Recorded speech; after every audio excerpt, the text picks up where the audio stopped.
Hello dear students, welcome to CBSB the bright classes. स्वागत है आपका आज एक नए वीडियो में। तो लास्ट वीडियो में हमने सीखा था ट्रांसलेशन जो है वो टेंस से शुरू होता है, और उस वीडियो में हमने सीखा था कि टेंस की पहचान कैसे करते हैं, कौन सा टेंस कैसे पहचानेंगे। उसके लिए हमने वीडियो पहले से एक बना रखी है, तो अगर आपने उसे नहीं देखा है तो उसका लिंक आई कार्ड में है, उसको जाके देख लीजिए।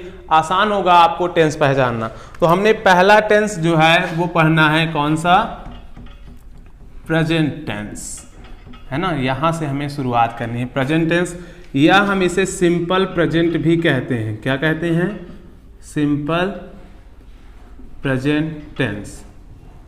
ठीक है, सिंपल प्रेजेंट टेंस या फिर प्रेजेंट टेंस।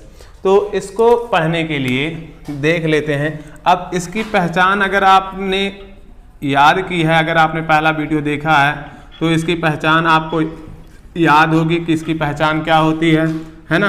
अगर किसी सेंटेंस के अंत में हैं, हूँ, हो ये शब्द आपको मिलते हैं तो वो टेंस कौन सा होता है? Present tense. कौन कौन से याद कर लीजिए? है, हूँ, हो या फिर हैं, है ना। ये है, ये हैं है ना। ये सब शब्द अगर आपको मिलते हैं तो वो टेंस कौन सा होता है? Present tense. अब बात करते हैं कि इस टेंस में हेल्पिंग वर्ब्स क्या यूज होती हैं, है ना। हेल्पिंग वर्ब का मतलब होता है सहायक क्रियाएं, हेल्पिंग वर्ब्स। तो यहाँ पे हेल्पिंग वर्ब्स हमारे पास 3 हैं। कौन कौन सी? इज है, एम है और आर है। तो इसके साथ अब हम लोग क्या करते हैं, इस इज के साथ हमेशा हम लोग यूज करते हैं सिंगुलर सब्जेक्ट्स का। किसका? Singular subject. अब ये सिंगुलर सब्जेक्ट्स क्या हैं? जैसे, है ना, any name, any single name, अर्थात किसी का नाम, ही, शी, इट, और क्या हो सकता है? दिस, दैट, है ना। इस तरह से अगर कोई भी एक अकेला आता है ना, तो उसके लिए हम लोग क्या यूज करेंगे? इज का प्रयोग।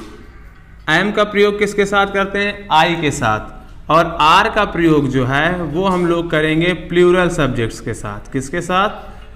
प्लूरल सब्जेक्ट्स के साथ। जैसे plural subject more than 2 names, more than 1 name, है ना।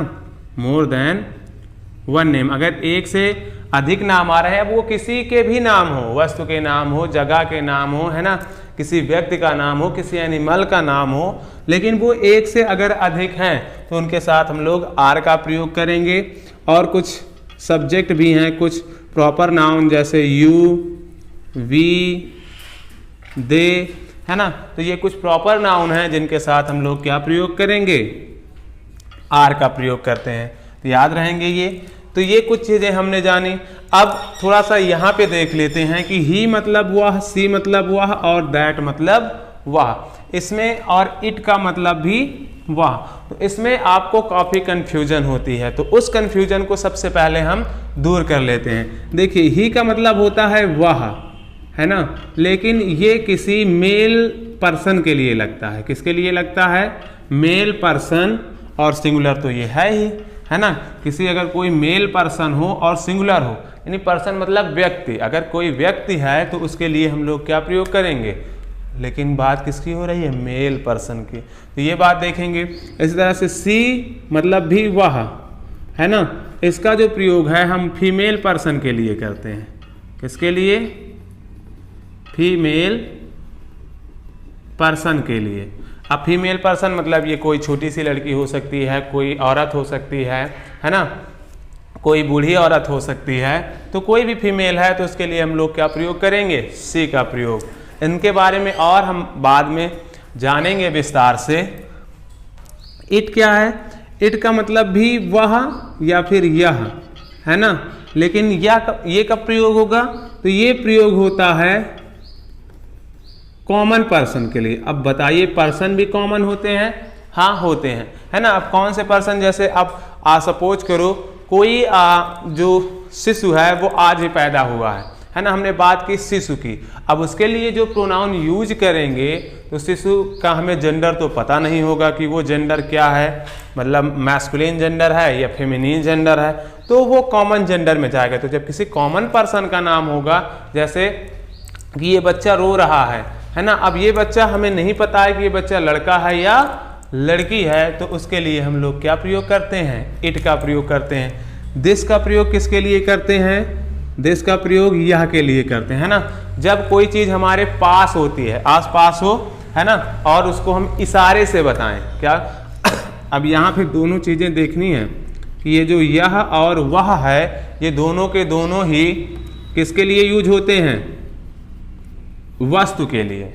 याद रहेगा किसके लिए यूज होते हैं, वस्तु के लिए। ये सब यूज होते थे पर्सन के लिए, है ना, एक ही इंसान के लिए, लेकिन ये यूज होता है किसी वस्तु के लिए। तो ये बात याद रखनी है कि जब ये आए दिस और दैट, तो वहाँ पे हम लोग अगर वह आ रहा है तो पहले उसको ये देख लें कि वो वस्तु है या फिर पर्सन है। अगर वस्तु है तो हम दिस या दैट, अगर पास है तो दिस लगाएंगे, दूर है दैट लगाएंगे। और दूसरी तरह से अगर हम कोई चीज इशारा करके बताते हैं तो उसके साथ भी हम लोग क्या लगाते हैं, दैट लगाते हैं। तो ये दोनों चीजें क्लियर हो गई, है ना। यहाँ पे सारी चीजें क्लियर है। यू मतलब तुम, वी मतलब हम, दे मतलब वे, है ना। यहाँ पे और कुछ चीजें आती हैं जैसे कि दीज और दोज। अब ये क्या होते हैं, दीज मतलब ये, है ना। अगर हमारे पास में बहुत सारी वस्तुएं हों, और दोज मतलब वे, ये दोनों भी वस्तु के लिए ही प्रयोग होते हैं। किसके लिए, वस्तु के लिए। अब अगर कोई एक वस्तु पास में है तो दिस, लेकिन एक से ज्यादा वस्तुएं अगर पास में हो हमारे आसपास, तो उनके लिए हम क्या कहेंगे, वस्तु। जैसे बोले ये किताबें हैं, ये मार्कर हैं, तो ये 2 मार्कर हैं, एक से अधिक है ना, तो हमने इनके लिए क्या प्रयोग किया, ये दीज आर मार्कर्स। क्या बोलेंगे, दीज आर मार्कर्स, है ना। अगर बोले कि वो सीटें हैं, क्या बोला जाए, वो सीटें हैं, तो वो सीटें हैं का मतलब है वे सीटें हैं या वो सीटें हैं, है ना। अब एक सीट की बात हुई है, नहीं, बहुत सारी सीटों की बात हुई है। अब सीटें वस्तु हैं तो उनके लिए हम लोग क्या यूज करेंगे, दे। क्योंकि यहाँ पे भी इसका मतलब भी वे होता है, तो कंफ्यूज कभी नहीं होना है। ये वाला वो जो है वो किसके लिए लगता है, पर्सन के लिए, है ना, किसके लिए लगता है, पर्सन के लिए। और ये वाला वे किसके लिए लगता है, वस्तु, यानी किसी आर्टिकल के लिए, किसी थिंग के लिए। तो इतनी सारी चीजें क्लियर हैं। अगर इतनी सारी चीजें क्लियर हैं तो एक बार स्क्रीनशॉट लीजिए, फिर आगे पढ़ाते हैं।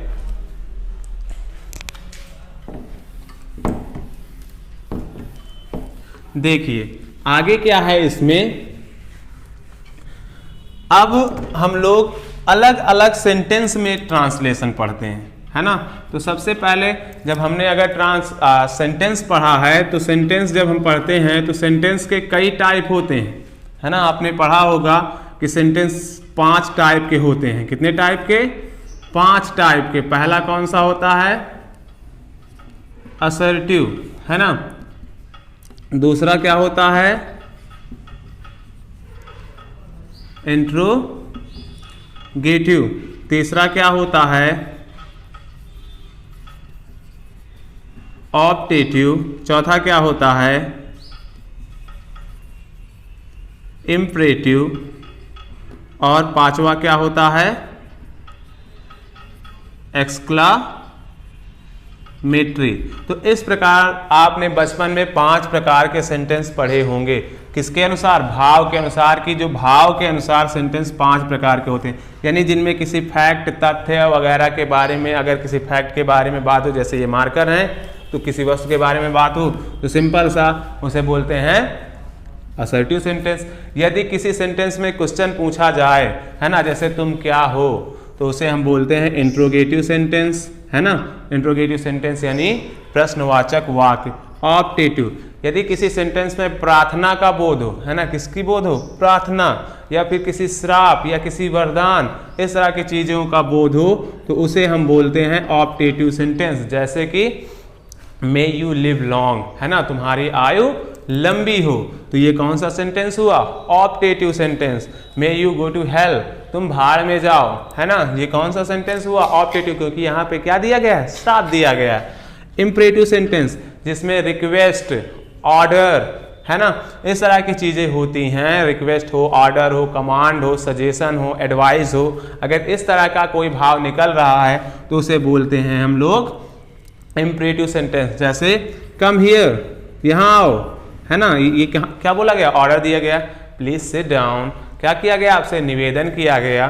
तो इस तरह के सेंटेंसों को हम बोलते हैं इम्परेटिव सेंटेंस। और एक्सक्लामेटरी, जिनमें अचानक से यानी सडन फीलिंग्स की बात हो, ऐसे भाव जो अचानक से हमारे अंदर से निकले हों, तो उनको हम बोलते हैं एक्सक्लामेटरी सेंटेंस। अचानक से भाव, जैसे हुर्रा, है ना, hurrah, we have won the match, हमने मैच जीत लिया है, अलास ही हैज डाइड। तो इस तरह के अगर सेंटेंस आ रहे हैं तो वो क्या होते हैं, एक्सक्लामेटरी। तो जब हम ट्रांसलेशन पढ़ते हैं तो वहां पे मोस्टली हमें दो यानी कि पढ़ने पड़ते हैं, कौन से, ये वाले दो सेंटेंस, असर्टिव और इंट्रोगेटिव। इन सेंटेंसों का जो फॉर्मेशन होता है वो अलग टाइप का होता है। तो इन टेंसों का ट्रांसलेशन, इन सेंटेंसों का ट्रांसलेशन हम लोग बाद में पढ़ेंगे, लेकिन ये दोनों जो सेंटेंस के टाइप हैं इनको हम लोग किसके अंतर्गत पढ़ते हैं, टेंस ट्रांसलेशन के अंतर्गत पढ़ेंगे, अभी टेंस के अंतर्गत ही पढ़ेंगे। तो आइए देखते हैं फिर आगे इनको फिर से पुनः दो भागों में डिवाइड किया गया। कौन सा, अफर्मेटिव सेंटेंस, है ना, और इसको बोलते हैं निगेटिव सेंटेंस। क्या बोलते हैं, निगेटिव सेंटेंस। अफर्मेटिव सेंटेंस और निगेटिव सेंटेंस, क्लियर है। इसी तरह से इंट्रोगेटिव को भी दो भागों में बांटा गया, एक yes no type interrogative, yes no type interrogative, और दूसरा है क्वेश्चन वर्ड टाइप इंट्रोगेटिव। क्या है, क्वेश्चन वर्ड टाइप इंट्रोगेटिव। अब अगर किसी तथ्य के बारे में क्या सकारात्मक बात कही गई है तो अफर्मेटिव सेंटेंस होता है। जैसे कहें कि यह पेन या मार्कर है ना, ये मार्कर है, अफर्मेटिव सेंटेंस। ये मार्कर नहीं है, निगेटिव सेंटेंस। लेकिन अगर क्वेश्चन पूछा जाए, है ना, अब क्वेश्चन दो तरीके से पूछे जाते हैं। अगर क्वेश्चन जो पूछे जाए और उनका जवाब हम लोग एक शब्द में दे सकें, या तो यस में या तो नो में, बोला जाए क्या ये मार्कर है, और आप बोलोगे हाँ है, तो इसीलिए इन्हें नहीं, ये मार्कर नहीं है, तो इन्हें क्या बोलते हैं, यस नो टाइप इंट्रोगेटिव।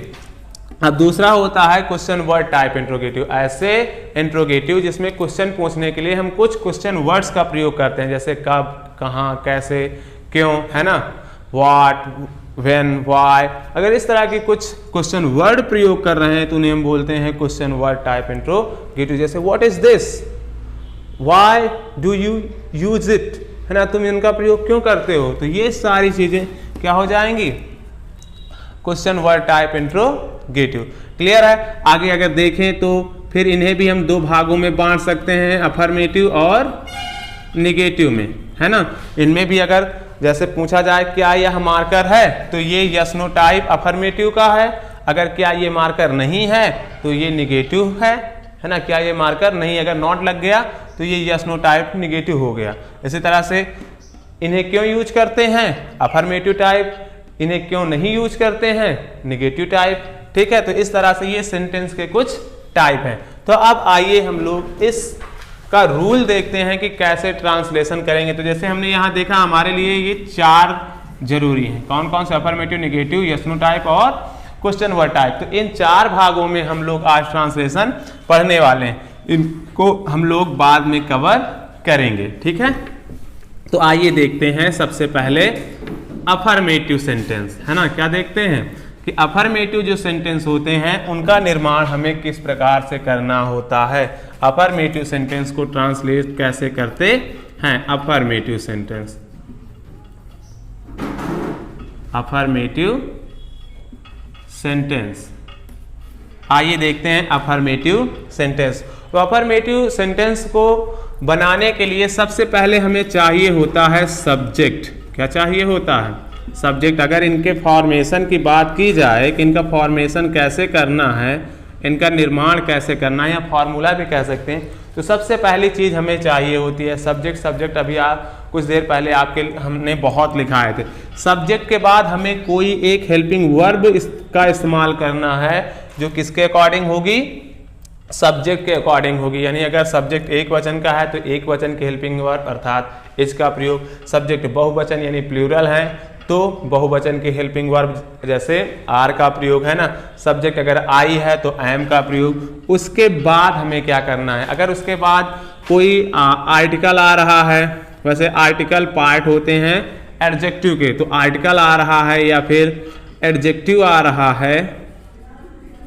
है ना, तो इनको लगाएंगे, या एडवर्ब आ रहा है तो उनको लगाएंगे, और लास्ट में हमारे पास अगर नाउन है या फिर ऑब्जेक्ट है तो उसे लगा लेंगे। और सबसे अंत में इसमें हम अफर्मेटिव सेंटेंस में किसका इस्तेमाल करते हैं, फुल स्टॉप का इस्तेमाल करते हैं। देखिए अब कैसे करेंगे इनका ट्रांसलेशन, कुछ एग्जाम्पल देखते हैं, है ना। क्या है एग्जाम्पल, वह एक लड़का है, वह एक लड़का है। तो सबसे पहले सब्जेक्ट ढूंढेंगे, सब्जेक्ट ढूंढने के लिए हम क्या करते हैं, कौन का क्वेश्चन है ना, क्या पूछेंगे। अब देखो इसमें कौन सेट करो, किसमें कौन सेट हो जाता है, वह, अगर इसको हटाएंगे कौन लड़का है ना, अच्छा नहीं बैठेगा।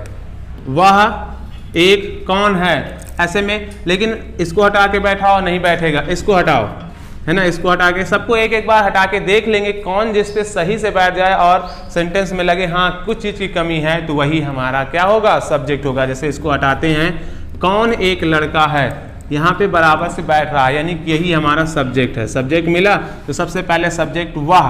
अब देखेंगे कि ये कोई वस्तु तो नहीं है, तो ये पता चला कि वस्तु नहीं, एक व्यक्ति है ना, तो व्यक्ति है तो व्यक्ति वाले वह के लिए हमने अभी क्या बताया था आपको, ही, और ये मेल है ना, तो इसलिए हमने ही का प्रयोग किया। अब ही के साथ कौन से हेल्पिंग वर्ब बताए थे, इज है ना, आर्टिकल है इसमें एक, है ना, ही इज अ नाउन। अब यहाँ पे एडजेक्टिव या एडवर्ब में से कुछ है नहीं, हमारे पास एक नाउन है बॉय, तो लगा देंगे boy, he is a boy. Another example देखते हैं, तुम मेरे भाई के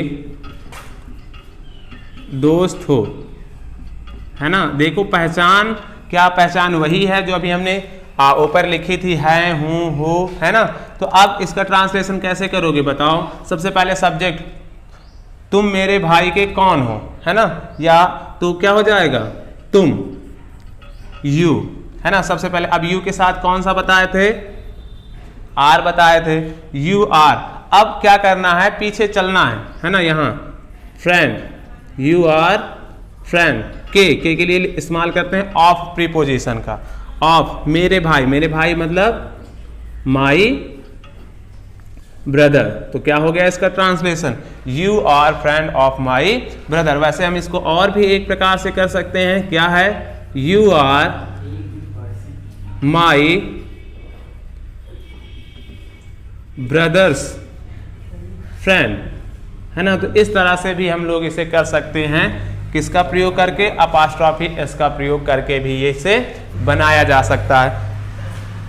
और एग्जांपल देख ले, है ना, जैसे वे सभी आम के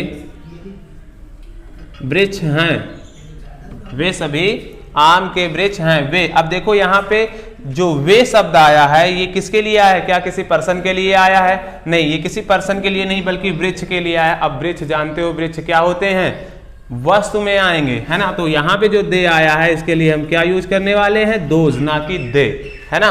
तो दोज, अब दोज एक वृक्ष की बात हो रही है, नहीं, यहाँ पे एक से अधिक वृक्ष हैं, तो यहाँ पे हम लोग क्या प्रयोग करेंगे, बहुवचन की सहायक क्रिया आर, दोज आर, है ना। क्या है, अब सभी के लिए हम लोग ऑल का भी प्रयोग कर सकते हैं, दोज आर ऑल, क्या, आम के वृक्ष। तो अगर इसको हम ऑफ लगा के बनाएंगे तो इधर आएंगे, वृक्ष को क्या कहते हैं, ट्री, है ना, ट्रीज, क्योंकि एक वृक्ष की बात नहीं है, यहाँ पे बहुत सारे वृक्ष हैं। तो दोज आर ऑल ट्रीज, किसके, ऑफ मैंगो। एक तो ऐसे बना सकते हैं या फिर एक ऐसे भी बना सकते हैं, those all are mango tree, है ना। क्या बोल सकते हैं, मैंगो ट्रीज। तो इस तरह से दो प्रकार से बना सकते हैं। अब ये तो हम बात कर रहे थे कौन से सेंटेंस की, अफर्मेटिव टाइप सेंटेंस की। जब अफर्मेटिव के बाद क्या आता है बताइए, निगेटिव, है ना। इसमें हमने दो बताए थे आपको, निगेटिव। तो जब निगेटिव सेंटेंस आता है तो क्या करना होता है हमें, देखिए कुछ नहीं, सिंपल से निगेटिव टाइप का सेंटेंस। अगर निगेटिव टाइप का सेंटेंस आ जाए तो क्या करना है, हेल्पिंग वर्ब के बाद हम लोग को लगा देना है नॉट। क्या लगा देना है, नॉट, ठीक है। बाकी सारा फॉर्मेशन ऐसे ही रखना है। देखिए जैसे अब क्या लिखा था यहाँ पे, वह एक लड़का है। अब अगर यहाँ पे हम कर दें वह एक लड़का नहीं है, तो क्या हो जाएगा, कहाँ पे नॉट जोड़ना है हमें, यहाँ पे, है ना। He is not a boy हो गया। तुम मेरे भाई के दोस्त नहीं हो, यानी यहाँ पे क्या आ जाए, नहीं। अगर इसमें नहीं लग जाए क्या हो जाएगा, यू आर नॉट, है ना। क्या लगा देंगे, you are not friend of my brother, या फिर अगर ये वाला बनाएंगे, you are not my brother's friend, है ना। तो यहाँ पे क्या लगा देना है, नॉट लगा देना है, ठीक है। आगे देखते हैं, वे सभी आम के वृक्ष नहीं हैं। क्या करेंगे, नॉट लगाना है हमें, दोज आर, कहाँ नॉट लगेगा, यहाँ पे, है ना। यहाँ पे नॉट लगा देंगे, हो गया, those are not all trees of mango. तो ये हुआ अफर्मेटिव टाइप का सेंटेंस, है ना, असर्टिव टाइप का सेंटेंस। असर्टिव में हमने दो प्रकार के पढ़े, अफर्मेटिव और नेगेटिव। आगे आइए देखते हैं कौन सा टाइप, इंट्रोगेटिव टाइप में, है ना। तो अगर आपको याद हो तो इंट्रोगेटिव में हमने आपको दो प्रकार बताए थे। कितने प्रकार बताए थे, दो। कौन कौन से थे, पहला था yes no type interrogative, yes no type interrogative. तो यस नो टाइप इंट्रोगेटिव को हम लोग सिंपल सा बोल सकते हैं, इंट्रोगेटिव फर्स्ट, ठीक है, क्योंकि ये पहले नंबर पे था। इसको हम लोग क्या बोल सकते हैं, इंट्रोगेटिव फर्स्ट। अब इसका फॉर्मेशन कैसे करना है, सिंपल है। इसका फॉर्मेशन हमें, इनका जो क्रम है वो चेंज कर देना है। अर्थात अब हमें इस्तेमाल करना है सबसे पहले हेल्पिंग वर्ब और फिर इस्तेमाल करना है सब्जेक्ट, ठीक है, हेल्पिंग वर्ब और सब्जेक्ट। और लास्ट में फुल स्टॉप के स्थान पे अब हमें इस्तेमाल करना है क्वेश्चन मार्क। क्या इस्तेमाल करना है, क्वेश्चन मार्क। सिंपल है, आइए देखते हैं एग्जाम्पल। क्या वह एक किताब है, क्या वह एक किताब है। याद रहे यहाँ पे जो क्या शब्द आएगा, तो क्या शब्द के लिए हम कोई दूसरा शब्द इस्तेमाल नहीं करने वाले हैं। जैसे क्या के लिए आपने पढ़ा होगा कि क्या के लिए व्हाट लगाते हैं, तो व्हाट नहीं लगाएंगे, क्योंकि हम लोग यहाँ पे हेल्पिंग वर्ब को पहले कर लेंगे, उसी से क्या का अर्थ निकल आएगा। तो क्या करेंगे, देखो अब सब्जेक्ट क्या है, वह के अनुसार यहाँ पे क्या लगेगा, इज। अब ये वह कौन सा वाला वह है, किसी वस्तु के लिए आया है या किसी पर्सन के लिए। तो यहां से हमें पता चला किताब है। किताब क्या होती है, एक वस्तु होती है। तो यानी ये जो वह है वो कौन सा है, दैट वाला वह है ना। तो इज दैट, है ना। अब हमने क्या लगा लिया, हेल्पिंग वर्ब लगा ली, सब्जेक्ट। अब आर्टिकल आ, है ना, क्या है, किताब, बुक, और कुछ नहीं बचा, क्वेश्चन मार्क लगा देंगे। क्या आज तुम घर पर हो, ठीक, क्या तुम आज घर पर हो।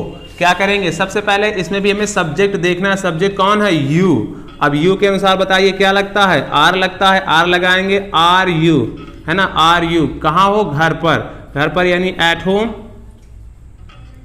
और आज के लिए क्या इस्तेमाल करेंगे, टुडे, क्वेश्चन मार्क, है ना। तो इस तरह से अब देखिए ये तो हो गए अफर्मेटिव टाइप के यस नो टाइप, है ना। लेकिन अगर इसमें निगेटिव आए तो अब नॉट का प्रयोग कहाँ करोगे। तो अगर इसमें निगेटिव आता है तो नॉट का प्रयोग जो है हम लोग सब्जेक्ट के बाद करेंगे। याद रहेगा कहाँ पे करना है, सब्जेक्ट के बाद। अब जैसे देखिए एक, क्या उसकी दादी इन दिनों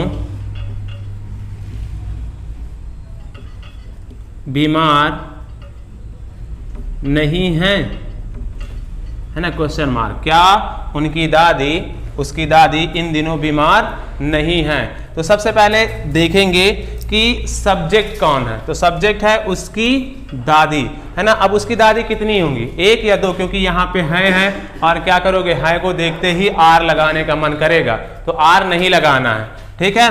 क्या करना है हमें, चूंकि ये सिंगुलर है, दादी एक ही होंगी, तो इसके लिए हमें क्या लगाना है आगे, इज। उसकी का मतलब, अब यहाँ उसकी के लिए हम लोग दो मीनिंग इस्तेमाल कर सकते हैं। अगर किसी लड़के की बात हुई है कि कोई लड़का है, तब उसकी के लिए हम लोग क्या इस्तेमाल कर सकते हैं, हिज, है ना। अगर किसी लड़की की दादी है तो उसके लिए हम लोग क्या यूज कर सकते हैं, हर। तो हम लोग यहाँ पे दोनों यूज कर सकते हैं। अब जैसी सिचुएशन होगी उनमें से एक लगेगा। अगर लड़के की बात होगी तो हिज, लड़के की बात होगी तो हर। अब दादी को बोलते हैं ग्रैंड मॉम, है ना, ग्रैंड मदर या ग्रैंड मॉम। तो इज हर या हिज ग्रैंड मदर क्या है, बीमार। बीमार को क्या बोलते हैं, इल या फिर सिक। इज हर ग्रैंड मदर इल इन दिनों को क्या बोलते हैं, नाउअडेज। क्या बोलते हैं, नाउअडेज। तो ये तो हो गया इंट्रोगेटिव फर्स्ट, है ना। अब देखते हैं इंट्रोगेटिव सेकेंड टाइप का। आइए देखते हैं इंट्रोगेटिव सेकेंड। इंट्रोगेटिव सेकेंड, या जिनको हम क्या कहते हैं, क्वेश्चन वर्ड टाइप इंट्रोगेटिव, है ना। तो क्वेश्चन वर्ड टाइप इंट्रोगेटिव में सबसे पहले हम लोग इनका जो फॉर्मेशन है वो कैसे रखते हैं। सबसे पहले हम लोग इसमें रखते हैं क्वेश्चन वर्ड, है ना, उसके बाद हेल्पिंग वर्ब, उसके बाद सब्जेक्ट, उसके बाद रखना है हमें आर्टिकल, एडवर्ब या एडजेक्टिव जो भी आएंगे उनको रखना है। उसके बाद रखना है नाउन या फिर ऑब्जेक्ट, और अंत में सबसे क्वेश्चन मार्क। तो अब ये इसमें आएंगे क्वेश्चन वर्ड।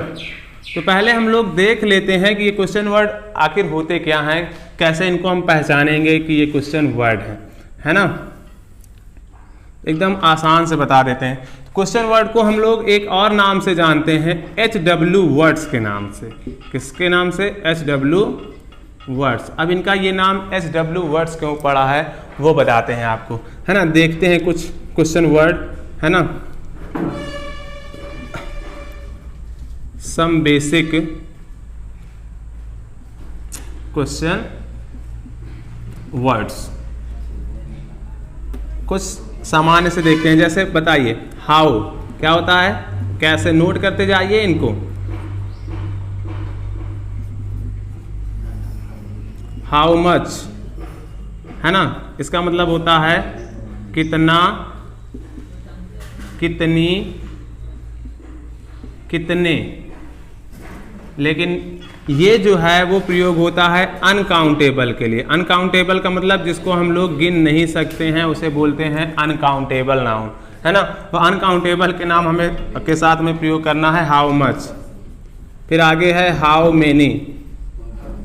हाउ मेनी का मतलब होता है सेम यही चीज, कितना, कितनी, कितने।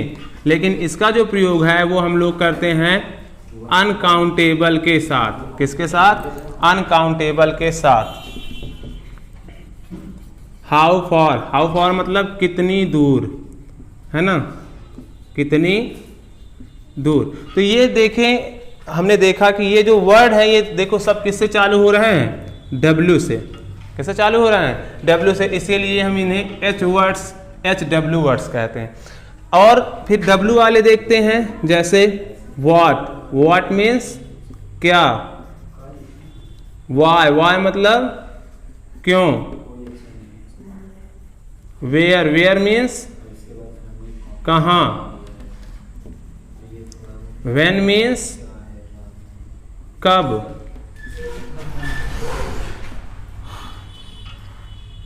विच मीन्स कौन सा, कौन सी, हुज मीन्स किसका,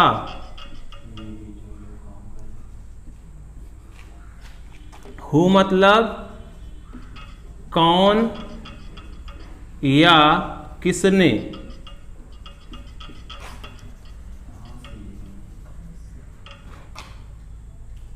हु मतलब किसको या फिर किसे, विद whom किसके साथ, किसके साथ, व्हाट फॉर किस लिए,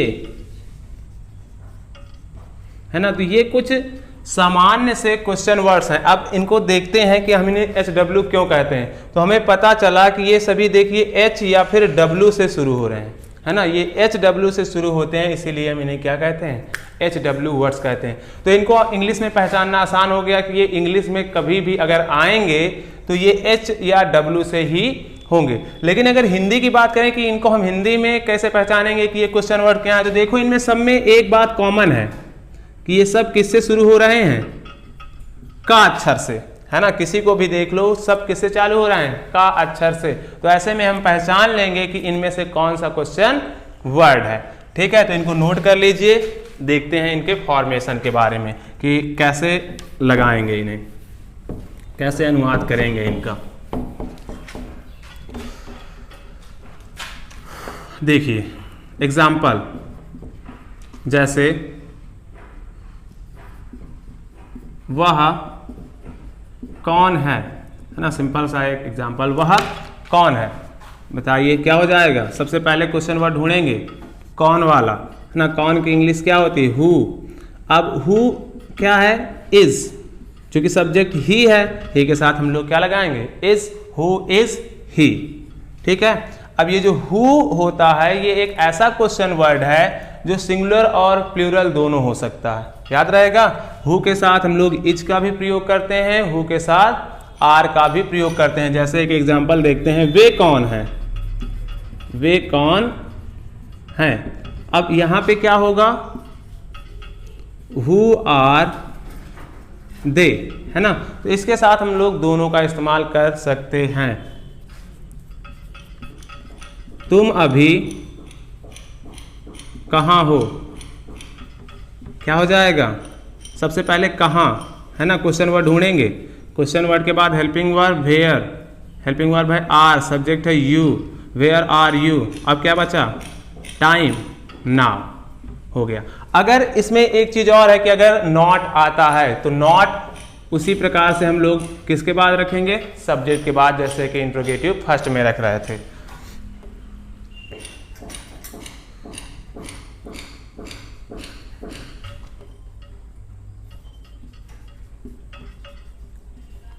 वह क्या नहीं है, है ना। तो सबसे पहले क्या ढूंढेंगे, question word what is that not, हो गया, है ना। तो इस प्रकार से इनका हम लोग करते हैं ट्रांसलेशन। तो आई होप आपको वीडियो पसंद आया होगा। अगर वीडियो पसंद आया है तो वीडियो को लाइक कीजिए, अपने दोस्तों में शेयर कीजिए, और अगर चैनल पे आप नए हैं तो चैनल को सब्सक्राइब कर लीजिए ताकि आपको मिलती रहे हर एक वीडियो की नोटिफिकेशन सबसे पहले। Thanks for watching.